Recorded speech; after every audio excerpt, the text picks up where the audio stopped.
Bonsoir à tous et bienvenue aux 13h de BF1 au sommaire de ce journal. C'est parti depuis ce matin pour la semaine nationale de la citoyenneté, une semaine pour magnifier les valeurs de civisme et de citoyenneté au Burkina Faso. Le ton est donné à travers la montée des couleurs dans les départements ministériels et institutions publiques. L'accent est mis sur l'expression du patriotisme dans un contexte de sécurité, véritable moteur de résilience. Vous verrez toutes les images liées à cette célébration dans un court instant. Au sommaire également, à Fadangourma, c'est la croix et la bannière pour les élèves et enseignants en cette rentrée scolaire 2022-2023.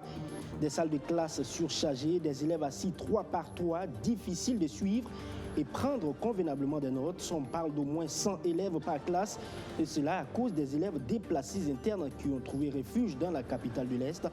La situation reste préoccupante et tous les acteurs se prononcent. Vous les entendrez tout à l'heure. Et c'était les titres. Bienvenue à tous si vous nous rejoignez sur BF1. Je vous annonce également un invité dans ce 13h. C'est le coordonnateur national de Planète des jeunes panafricanistes, section du Burkina Faso. On parlera des questions relatives au soulèvement des jeunes se réclamant panafricanistes et qui veulent justement mettre un terme à l'impérialisme.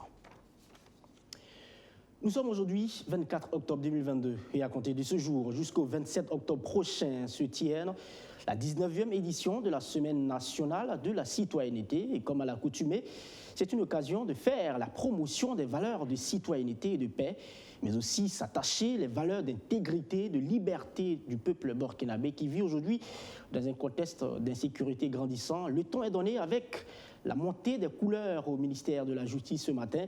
Les institutions publiques ou privées vont suivre la cadence avec plusieurs autres activités. Maxime Ilboudo nous conte l'ouverture de la CENAC 2022. Devant l'expression de la souveraineté du Burkina Faso, 7 agents de la garde de sécurité pénitentiaire ôtent son béret. Un geste de respect vis-à-vis de l'emblème national. Et quand on entend l'hymne national, les paroles du Ditanien sont reprises en chœur par le personnel du ministère en charge de la justice.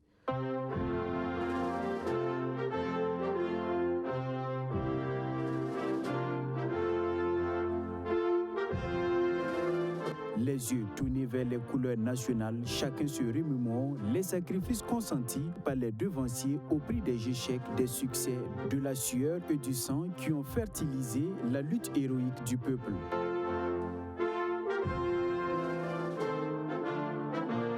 Notre drapeau, c'est notre dignité, c'est notre identité, c'est le symbole de notre liberté, de l'indispensable unité dont nous avons besoin pour relever les défis majeurs qui se présentent actuellement à notre peuple.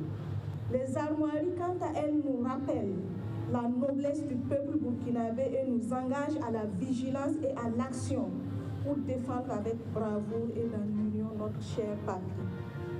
Quant à la devise, elle nous rappelle constamment la nécessité de nous mettre toujours ensemble dans la justice pour renforcer les victoires devant conduire aux problèmes. Cette montée des couleurs marque également le début de la Semaine nationale de la citoyenneté. Durant 4 jours, du 24 au 27 septembre, les populations sont appelées à renouer avec des valeurs comme le patriotisme, la liberté et l'intégrité. Les symboles du Faso nous imposent un devoir de reconnaissance, un devoir de conscience. Il nous appartient en effet de cultiver ces valeurs de courage, ces valeurs de solidarité, de patriotisme, d'intégrité si chères à notre nation, afin de construire le présent dans la dignité, garantir un avenir radieux à nos descendants. L'accomplissement de ce devoir commande à chaque citoyen une attention toute particulière aux messages portés par les symboles de notre pays. Dans les lycées et collèges, des jeux concours et des conférences sur le civisme seront initiées. L'idée est d'instaurer un cadre de dialogue intergénérationnel sur les valeurs sociales. C'est essentiellement les valeurs sociales et les valeurs de citoyenneté que nous connaissons tous, que nous avons d'ailleurs donc abandonnées depuis quelques années. les valeurs d'intégrité, d'honnêteté, l'amour du travail, la responsabilité, voilà, l'hospitalité, etc., etc. Donc ces valeurs existent en chacun de nous. Il suffit simplement donc d'y penser, d'y croire, pour qu'ensemble donc nous puissions donc former une nation. 19e du genre, la Semaine nationale de la citoyenneté est célébrée autour du thème « L'expression du patriotisme dans le contexte sécuritaire actuel, moteur de la résilience des populations ». Elle offre l'occasion de magnifier davantage les symboles de la nation. Direction maintenant Fadangourma, dans le Grand Est du Burkina Faso, pour visiter ces salles de classe surpeuplées. À l'école du secteur 1A, les enseignants sont à pied d'œuvre depuis le début de la rentrée scolaire pour essayer d'accomplir leurs devoirs malgré l'effectif pléthorique. Les élèves déplacés internes se sont retrouvés dans les salles de classe, donnant lieu de voir parfois plus de 100 élèves dans une classe. C'est énorme et il y a aussi un manque d'infrastructures au point où les cours sont pris sous des arbres ou des hangars. La situation est bien connue de tous les acteurs du système éducatif et ils tentent justement d'y remédier. C'est le dossier de ce 13h signé Arsène Konitandé. L'école du secteur 1A de Fadangourma vit une situation inhabituelle en ce début d'année scolaire. L'afflux massif de personnes déplacées internes dans la ville a fait exploser les effectifs des salles de classe. Faute d'infrastructures, ces élèves de l'une des 4 classes de CP1 sont obligés de prendre des cours sous cet arbre au milieu de la cour. L'effectif est réellement énorme. Exemple, si nous prenons les 4 CP1 que nous avons cette année, par classe, nous avons au moins 102, 106 élèves par classe du CP1. Déjà, c'est énorme pour un seul maître. Alors que la norme voulait que? La norme voulait, un enseignant, le ratio 50-60, un enseignant. Mais nous sommes déjà à 100 par classe au CP. Dans cette école, on compte désormais 16 classes, un effectif provisoire de 1521 élèves, dont 987 élèves déplacés internes. La tâche est ardue pour les enseignants de l'école qui sont en sous-effectif. Le personnel, on peut dire quoi? Il n'est pas totalement suffisant. Voilà, 16 classes pour 27 enseignants. On devait au moins, si on voulait avoir 2-2, on doit avoir au moins une histoire de 32 enseignants. Dans chaque classe, nous avons au moins un titulaire de classe. C'est les CM2, nous avons essayé de mettre 2 enseignants. Comme c'est une classe terminale, qu'en fin d'année, on attend des résultats, nous avons aussi misé là-bas et en mettant aussi l'accent au niveau du CP. Le bureau de l'association des parents d'élèves a dû faire construire 4 hangars pour former de nouvelles classes et accueillir de nouveaux élèves. Nous bénéficions de l'appui de notre bureau APE qui aujourd'hui nous aide avec l'installation des 3-4 hangars pour abriter les 4 CP1. Les 4 CP1, et nous avons aussi l'appui des collègues et l'appui de certains partenaires qui nous viennent en aide avec les fournitures scolaires. La province de Gourma compte 117 écoles fermées et près de 16 500 élèves déplacés internes. Le défi est titanesque et à la direction provinciale de l'éducation préscolaire, primaire et non formelle, on en est conscient. Avec l'appui de certaines organisations, les responsables essaient de mettre les petits plats dans les grands pour faire face aux défis. Nous avons, avec le concours de nos partenaires, identifié les sites dans lesquels il faut les placer. Ensuite, il faut aussi travailler à augmenter la capacité d'accueil des élèves des écoles concernées. C'est ainsi que l'UNICEF nous a offert des tentes, 20 tentes, avec aussi de l'appui de l'ONG Tintoua. Nous avons reçu 10 tentes pour aussi augmenter la capacité d'accueil de ces élèves. Actuellement, la direction provinciale en charge de l'éducation essaie de rouvrir une quinzaine d'écoles à Fada, Matiakwali, Tibga et Diabo. Des réouvertures qui, espère le directeur provincial, permettront de réduire un tant soit peu les effectifs pléthoriques. La crise sécuritaire, vous le savez, a impacté plusieurs activités socio-économiques. Et voici un secteur qui n'est pas aussi épargné, la laiterie. Pertes et vols de bétail par endroits ont conduit justement à la baisse de la production des laits. Et comment trouver de nouvelles stratégies pour relancer les activités de ce secteur? Les fêtières nationales engagées pour la promotion du lait local étaient en conclave pour justement se pencher sur la préoccupation. C'était à l'occasion des 72 heures du lait local à Ouagadougou. Amadou Diko nous fait le compte-rendu de ce cadre d'échange. L'élevage, l'un des secteurs qui paye le plus lourd tribut de la situation sécuritaire au Burkina Faso. Une situation qui a entraîné une baisse de la productivité du lait, allant jusqu'à la fermeture de certaines laiteries dans les localités à forte tension, selon l'Union nationale des mini-laiteries et producteurs du lait local au Burkina Faso. Face à la problématique, les fêtières nationales engagées pour la promotion du lait local s'activent pour trouver des meilleures stratégies de résilience afin de pérenniser les acquis de développement. Se servant de la 8e édition des 72 heures du lait local prévue du 24 au 29 octobre 2022, ces acteurs veulent ainsi aller au-delà des plaidoyers pour parvenir à la mise en place d'actions concrètes. Cette année, nous voulons réfléchir sur ça. Parce que généralement, les 72 heures, on fait des présentations et puis on discutait. Mais cette année, nous avons dit, nous n'allons pas faire céder. Nous allons faire appel aux acteurs qui ont vécu, qui vivent les problèmes de l'insécurité dans leur zone et de voir comment nous allons sortir des actions à mener. Aujourd'hui, on ne parle même plus de messages de plaidoyer, mais vraiment des actions que nous allons pouvoir mener. Donc, cette édition réfléchit sur la relève des producteurs qui ont tout perdu et des laiteries qui sont menacées. Des laiteries certes menacées par l'insécurité, mais de l'autre côté, il y a surtout les importations de la poudre de lait, selon l'UMPLB. Sur plus de 250 millions de litres de lait produits par an, seulement 5% sont valorisés par les mini-laiteries au profit du lait importé. Pour la filière nationale du lait local, les raisons sont liées au manque de politique claire de développement de la filière. Il y a des pays même qui n'ont même pas 3 millions de bétail, de têtes de bétail, mais ils peuvent nourrir le Burkina Faso en 100 ans avec le lait. Ça veut dire quoi? Ça veut dire qu'il y a eu vraiment une politique de développement.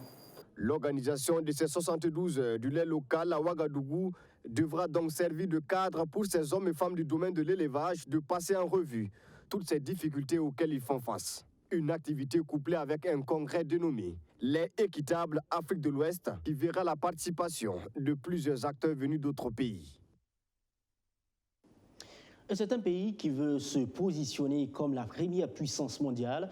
La Chine est bien présente aussi bien en Asie, en Afrique, en Europe et en Amérique, sur tous les marchés, se positionnant du coup comme le principal rival des Occidentaux. Le pays de Xi Jinping est bien présent sur le continent noir à travers plusieurs actions.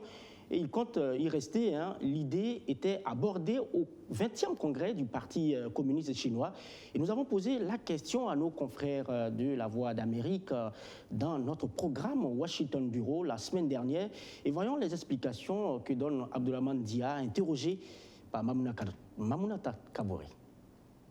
Le secrétaire général du Parti communiste revendique son rôle de contrepoids face à l'Occident. Peut-on le lui accorder? La Chine est déjà un contrepoids à l'Occident, quoi qu'on dise. Quand on voit un peu leur offensive en Afrique, même si la question de la dette est très critiquée, parce que les pays africains s'endettent à un rythme assez effréné et qui inquiète certains économistes, mais l'influence de la Chine en Afrique, par exemple, pousse les Occidentaux, États-Unis en tête, à aussi,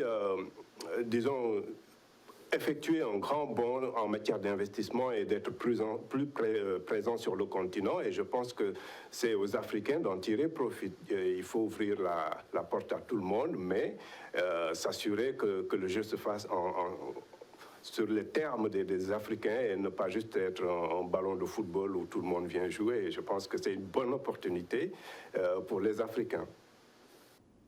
Place maintenant à l'entretien de ce 13h et nous recevons Nestor Podassé. Il est le coordonnateur national de Planète des jeunes panafricanistes. Il est avec nous sur ce plateau.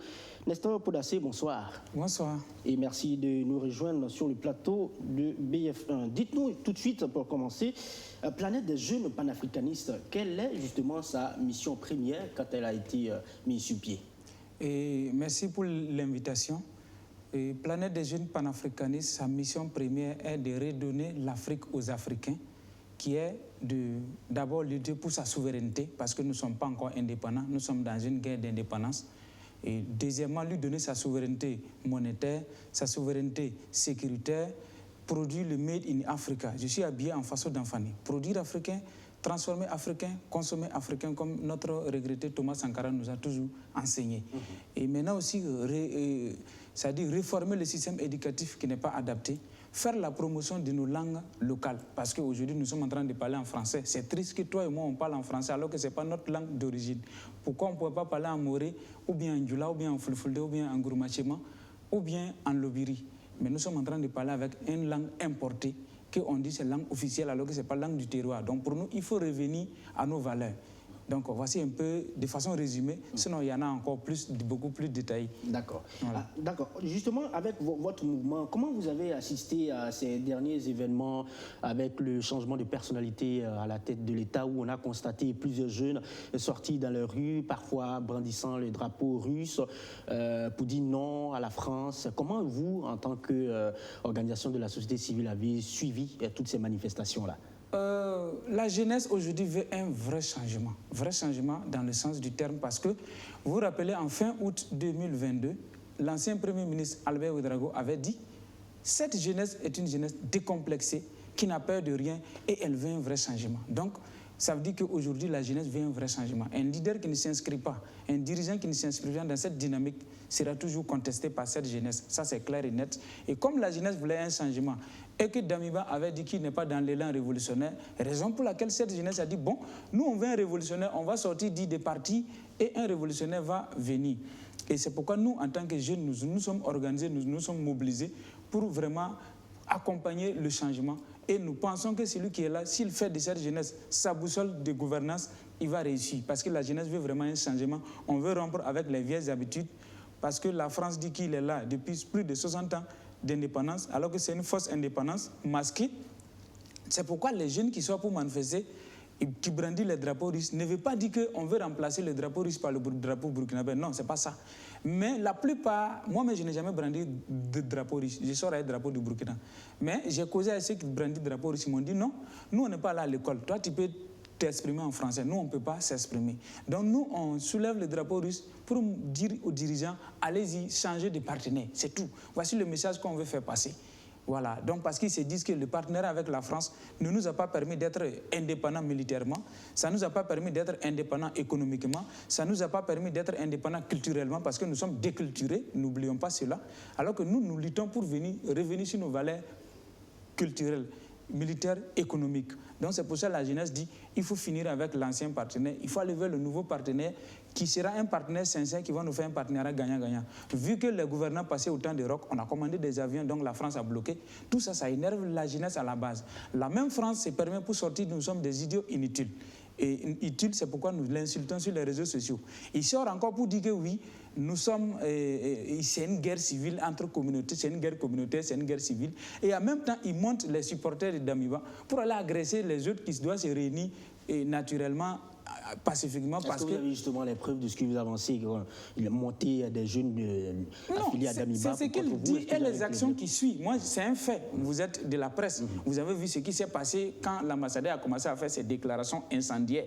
C'est comme ça qu'ils font pour allumer la flamme dans un pays. Vous voyez, non? Donc, nous pensons qu'il est mal placé pour s'ingérer dans nos affaires internes. Voilà, nous, on ne veut pas d'ingérence interne. Laissez-nous, entre nous, Burkinabés, on va dialoguer, on va trouver des solutions entre nous. Très bien. Vous militez justement en faveur du capitaine Ibrahim Traoré et en défaveur, bien sûr, du lieutenant-colonel Damiba qui est parti. Aujourd'hui, il y a un nouveau président de la transition qui est là, récemment avec la nomination d'un Premier ministre. Alors, en regardant tout ça, est-ce que justement ça vous conforte, vous, dans votre position d'un changement de personnalité dans la gouvernance du Burkina Faso? Nous, c'est la direction de gouvernance qui nous intéresse. Ce n'est pas la personne de Damiba ou bien la personne de Traoré. Moi, notre mouvement ne s'inscrit jamais dans ça. Et dans notre règlement intérieur, la PJP ne soutient pas une personne, mais on soutient la direction politique que la personne prend. Si tu es dans l'emphase avec notre aspiration, nous, on t'accompagne naturellement. Mais si tu n'es pas en phase, nous, on se désengage. Donc, Damiba, au premier jour, le 27 janvier, il a dit la patrie ou la mort. Nous, on a dit, voilà ce qu'on attendait. Le 16 février, au Conseil constitutionnel, il dit, je ne suis pas dans l'élan révolutionnaire. Donc, nous tous, on s'est refroidi. Parce qu'on s'est dit que, bon, si tu n'es pas dans l'élan révolutionnaire, si c'est pour remplacer Roch par un autre Roch bis, ça ne sert pas.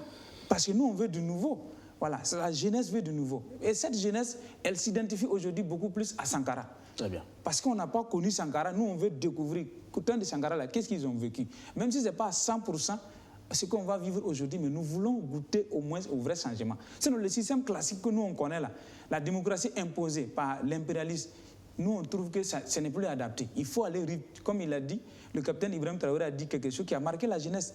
Vous vous rappelez, Assimi Goïta a dit au Mali quoi? Je suis jeune, si j'échoue, c'est la jeunesse qui a échoué. Transition de 2014, ça a marché, pourquoi? Zidé a dit quoi? Plus rien ne sera comme avant. Mais l'autre vient, il dit, celui qui se bat pour quelque chose, c'est pour lui la chose. Le Burkina n'est pas un gâteau où on va dire qu'on se bat pour partager le gâteau, non. Mais le capitaine Ibrahim Traoré a dit quelque chose qui a plu à la jeunesse. Il dit, tout est urgent, il faut changer de rythme, allons-y vite. Donc la jeunesse aime ça. Et la jeunesse est chaud. On veut aller vite et bien. Très bien. Comme vous êtes chaud, dites-nous, vous parlez avec votre mouvement qui, j'imagine, est très bien affilié à celui de Kémy Séba, le panafricaniste, vous le connaissez très bien. Oui. Alors, les activités justement que vous menez, au sein de l'opinion, on se pose beaucoup plus de questions.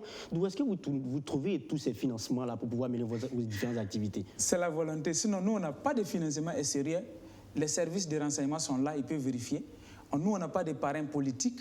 Nous, c'est nos militants qui cotisent. Si vous voulez bien, notre plateforme publique est là, notre page Facebook est là. À chaque fois que nous avons des événements, on lance des quêtes. On lance des quêtes. On peut faire, ça peut être des lettres écrites, ça peut être des enveloppes. Puis on lance aussi sur les réseaux sociaux, plateformes WhatsApp comme Facebook. Donc, les contributions, on envoie ça au compte du trésorier de manière volontaire. Et la plupart de ceux qui donnent même disent, ne révélez pas mon identité, je n'ai pas besoin. C'est ce que vous faites qui nous plaît, nous on veut vous accompagner. Donc, moi-même personnellement, je ne sais pas qui donne l'argent. Très bien. Voilà. Donc, nous, on ne reçoit pas l'argent d'une tierce personne. Dire que oui, nous sommes financés par telle puissance, non, c'est archi faux. Et nous entendons d'autres qui disent que c'est des manipulations. Nous ne sommes pas manipulés, nous sommes très bien conscients. Si certains ont une mentalité colonisée, nous, la jeunesse qui sommes nés dans les années 80 en venant, nous n'avons pas de mentalité colonisée. Et nous sommes décomplexés.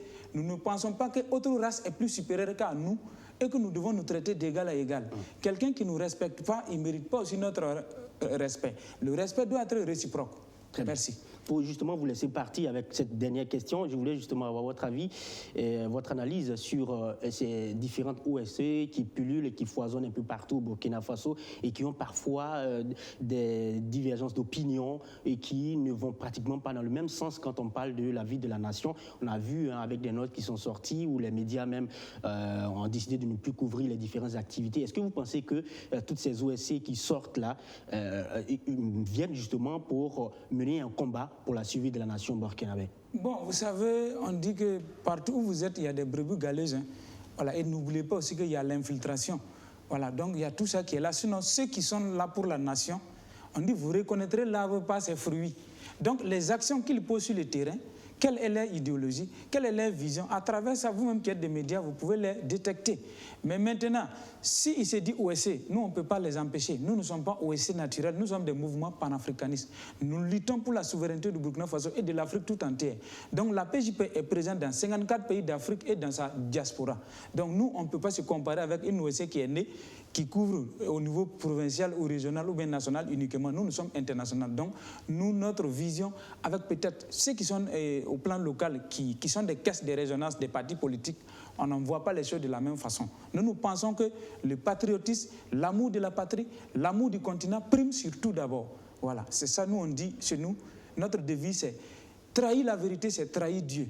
Donc, nous ne pouvons pas trahir notre devoir qui est de redonner l'identité africaine à l'Afrique. C'est-à-dire l'Afrique aux Africains, la France aux Françaises, le Burkina Faso aux Burkinabés. Si c'est ça, notre xénophobie ou bien racisme, nous on est d'accord. Parce que nous, on peut pas, moi, je ne peux pas aller m'imposer en France, je ne peux pas aller m'imposer en Russie, je ne peux pas aller m'imposer en Corée du Nord. Mais au Burkina Faso, le Burkina Faso doit revenir au Burkinabé. L'Afrique aux Africains, c'est tout. C'est bien noté, l'Afrique aux Africains. Nestor Poudassé, je vous dis merci. Merci d'être passé justement sur le plateau de 13h de BF1 et vous restez justement avec nous pour poursuivre ce journal. Je rappelle que vous êtes le coordonnateur national de Planète des jeunes panafricanistes. Et donc, dans la suite de ce journal, ce sont des élèves de l'École nationale des régies financières qui effectuent leur sortie officielle. C'est la 33e promotion qui dit être prête à travailler dans les administrations pour la gestion des finances publiques. Voyons la sortie officielle de la promotion baptisée Thomas Sankara, estimée à plus de 150, avec Justin Monteau. 157 élèves formés à l'École nationale des régies financières, ENAREF, sont désormais prêts pour la gestion des finances publiques. Cette 33e promotion est baptisée Thomas Sankara par le secrétaire général en charge de l'expédition des affaires courantes du ministère de l'économie, des finances et de la prospective. Selon le délégué de la promotion, l'engagement est de faire plus, malgré les défis. Garant de la bonne gestion des finances publiques, nous avons le devoir, aujourd'hui plus que jamais, de travailler ardemment à la réussite de notre mission, à faire toujours plus dans un contexte de plus en plus difficile. Qu'il soit par exemple reconnu et dit dans un futur très proche que malgré les épreuves, nos recettes fiscales sont mieux recouvrées, nos marchés publics sont mieux exécutés, l'économie mieux gérée. Votre choix de faire carrière dans l'administration économique et financière est un choix noble. Cette mission exige de vous, en plus des valeurs ci-dessus, les valeurs de probité, de don de soi et de respect des usagers du service public. Soyez donc humble, rigoureux, respectueux de la réglementation qui encadre votre profession et ayez pour bréviaire les règles d'éthique et de déontologie. Pour cette année académique 2021-2022, ils sont 124 hommes et 33 femmes issus de 7 filières que sont les filières finance, fiscalité, comptabilité, économie et développement, aménagement du territoire, statistique et la filière cadastre qui a été ouverte cette année pour ces élèves sortant du cycle A, du cycle B et du cycle C. Du cycle A ont soutenu brillamment leur mémoire. La plus forte note obtenue lors de ces soutenances est de 17,5 sur 20. Pour les sortants, la plus forte moyenne obtenue est de 17,20 pour les cycles C, 17,19 sur 20 pour les cycles B et 17,73 sur 20 pour les cycles A. La filière cadastre est une avancée de plus dans les formations qu'offre ENAREF au Burkina Faso. C'est une filière qui vient justement combler un vide. Donc dans le domaine des finances publiques, la gestion du foncier et du domaine est une spécialité dont le ministère en charge de l'économie et des finances a la charge. La preuve, c'est qu'au niveau de la direction générale des impôts, il y a une direction du cadastre qui est en charge donc le cadastre, le foncier et les domaines. L'effectif de la 33e promotion est composé de 7 nationalités, 137 Burkinabés, 5 Centrafricains, 1 Comorien, 1 Gabonais, 1 Nigérien, 11 Tchadiens et 1 Togolais, des majors de la 33e promotion, avec 17,73 de moyenne. Quitter le Togo et venir dans un pays frère, le Burkina Faso, et avoir cette grande distinction des majors de la 33e promotion dénommée Thomas Sankara. Vraiment, il faut dire que c'est un honneur pour nous en ce jour. Et cette joie-là, je la partage également avec mes autorités de tutelle. Pour l'année académique 2021-2022, l'effectif total des élèves inscrits dans les 7 filières est de 354. Au cours de l'année, 356 modules de formation ont été administrés par un corps enseignant expérimenté. Allez, je vous embarque maintenant pour Belo Horizonte, dans le sud-est du Brésil. C'est dans cette ville de plus de 2 millions d'habitants que séjourne la chorale burkinabé Vox Christi. Une visite pour prendre part à un festival de chants religieux. Mais avant que les micros et les projecteurs s'ouvrent sur ces exécutants de chants sacrés, le groupe a visité un centre d'éducation d'enfants démunis. Vous allez le voir, les enfants font objet de créativité de manière artisanale. Découvrons-les ensemble avec Roméo Quita, notre envoyé spécial. Belo Horizonte, capitale de l'État de Minas Gerais, dans le sud-est du Brésil. La ville est surtout connue pour ses richesses minières et touristiques. C'est la 3e ville du Brésil avec plus de 2,5 millions d'habitants. C'est dans cette localité, à plus de 600 km de Sao Paulo, que la chorale Vox Christi du Burkina Faso dépose ses valises pour la première fois. Fort d'une trentaine de membres, le groupe est invité à participer à un festival de chants religieux. Mais avant les scènes, petit moment de découverte ici à Salao do Encontro, un centre d'accueil et d'éducation d'enfants démunis. Plus de 700 enfants y sont pris en charge. La bande à Narciso Hermi tente de leur mettre du baume au cœur avec ce qu'elle sait faire de mieux.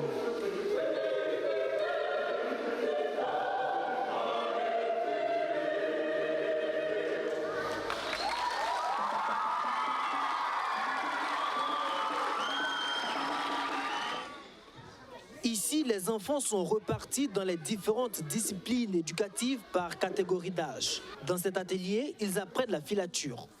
Car dans cette partie du pays, le tissage est une tradition. En témoigne l'implantation de cette unité de fabrication manuelle de pagne traditionnelle dans le centre.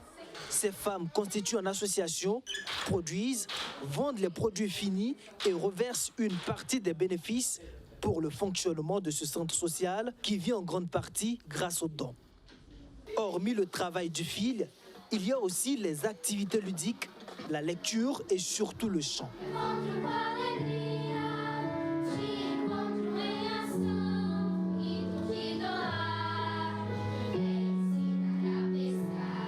Vous avez vu qu'on utilise la musique pour éduquer la jeunesse. Voilà, la musique a un pouvoir extraordinaire et on peut passer par la musique pour influencer les générations et les générations. Et je pense qu'en cela, ça nous inspire aussi. J'ai apprécié leur manière de s'y prendre parce que c'est pas seulement l'éducation scolaire, ils insèrent aussi l'art dans leur manière d'éduquer les enfants et je pense que c'est quelque chose de bien qui peut leur servir dans leur vie. Le centre a plusieurs fois reçu des distinctions nationales et internationales comme ce trophée décerné par l'UNICEF en 2014 pour ses actions en faveur de l'éducation des enfants. Mais l'autre honneur du jour, selon les premiers responsables de l'établissement, c'est la visite de ce groupe de chants burkinabé. Nous sommes très heureux d'avoir pu recevoir ce groupe ici. C'est la première fois de découvrir un groupe africain et nous sommes énormément touchés par cela. Ils ont donné de la joie à nos enfants. Que Dieu les bénisse. Les invités du jour sont aussi séduits. Leurs premiers pas au Brésil sont plutôt satisfaisants. Un climat plus froid. Bon, ça m'a touché déjà. J'ai vu que c'était vivable. C'était pas tellement différent. Voilà. Et après, maintenant, j'ai vu que les gens étaient ouverts à la causerie. Voilà, on pouvait causer, on pouvait s'échanger les numéros. Voilà. La ville est très belle. On ne dirait pas que c'est une ville secondaire. Voilà. On a été impressionnés par les grands bâtiments et tout. Et aussi il y a un beau paysage lié au climat et tout. En tout cas, on a beaucoup apprécié. On a trouvé vraiment des amis et des frères. C'est comme si on se connaissait depuis longtemps. Et voilà qui met de l'eau à la bouche pour la suite de la mission à Belo Horizonte, où le chœur Vox Christi est programmé dans plusieurs festivals de chants religieux.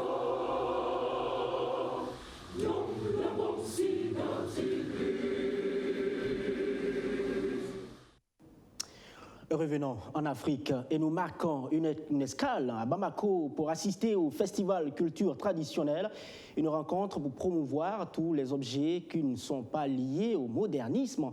L'initiative de cette 4e édition est portée par de jeunes Maliens. Océane Dabonné, Maxime Iloudo. Des vêtements culturels et traditionnels, des œuvres d'art et bien d'autres articles exposés à la Maison des Jeunes de Bamako. 3 jours durant, les Maliens ont célébré les cultures traditionnelles à travers ce festival. valoriser et redonner goût aux traditions maliennes menacées de disparition. Nous sommes venus aujourd'hui pour vraiment donner encore une fois de plus la valeur à notre culture, à notre tradition. Telles que les tenues et les objets que vous voyez, c'est la pure tradition de nous-mêmes. La fabrication et la mise en place des scènes, comme vous voyez les tenues, la confection des matériels. Donc les jeunes sont mieux placés aujourd'hui vraiment pour donner un peu plus de valeur à notre culture. Pour que le monde entier sache que vraiment, nous avons vraiment quelque chose ici qui est très important. Artistes, chasseurs et guérisseurs, entre autres, participent à ce festival des traditions maliennes. Pour les initiateurs, ce festival est un moyen d'inclusion des groupes ou personnes marginalisées, une manière de renforcer les sentiments d'appartenance à la nation. Notre culture, c'est la cohésion sociale. Notre pays en a besoin. Nous voudrons montrer aux yeux du monde entier qu'il n'y a pas de guerre ethnique chez nous. C'est pour montrer que Bambara, Tamashek, Peul, Mianga, Bobo. Le Festival des cultures traditionnelles existe depuis 2019. La 4e édition s'est tenue du 15 au 17 octobre 2022. Et puis, pour terminer ce journal, le monde du football burkinabé est en deuil. Il a perdu l'un de ses pionniers, Noufou Ouedraogo, hier dimanche, président de la session football. Pendant les années 90, Noufou Ouedraogo a fondé le centre de formation Nabakongo de Waiguya et président du comité national de soutien aux étalons. Retour sur l'engagement et le parcours de l'homme avec Madi Zongo et Archimède Boy. Noufou Ouedraogo a tiré sa révérence ce 23 octobre à Ouagadougou. Il a dirigé avec succès la section football de l'ASFA Yenega avant de créer le centre de formation Nabakongo de Waiguya. Ablassé Compaoré, ancien dirigeant de l'ASFA Yenega, raconte comment il est arrivé chez les jaunes et verts.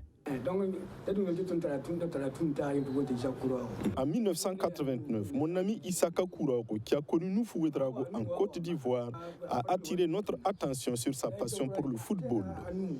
Nous sommes allés le voir et il n'a pas hésité à donner son accord pour entrer dans le comité exécutif de l'ASFA Yenega. Son dernier acte officiel avec l'ASFA Yenega est sans doute la réception de la Coupe du Faso que le club a remporté le 4 août 2021 devant la SFP.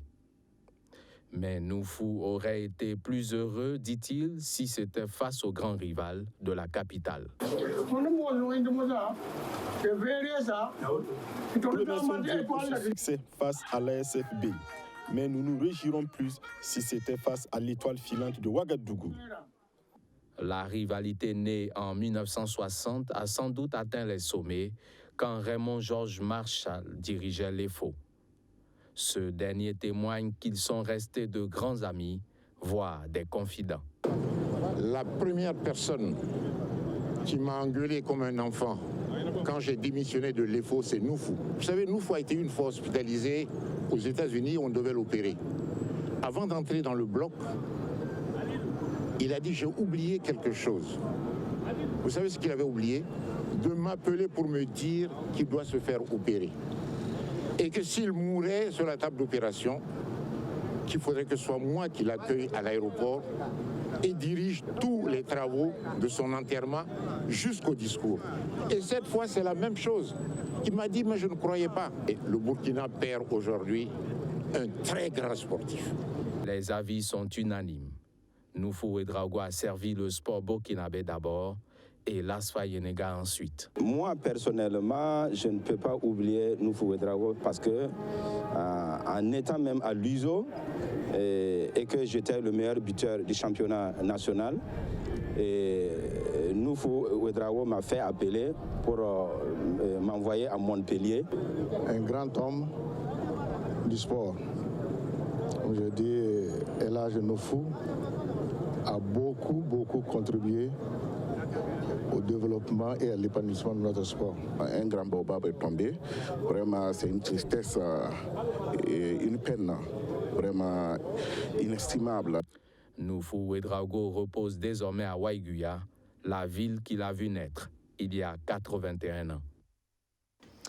Voilà, c'est la fin de ce journal. Merci à vous tous de l'avoir suivi. Je vous retrouve demain pour notre session d'information. Restez avec nous. Les programmes se poursuivent sur BF1. Excellent après-midi à tous.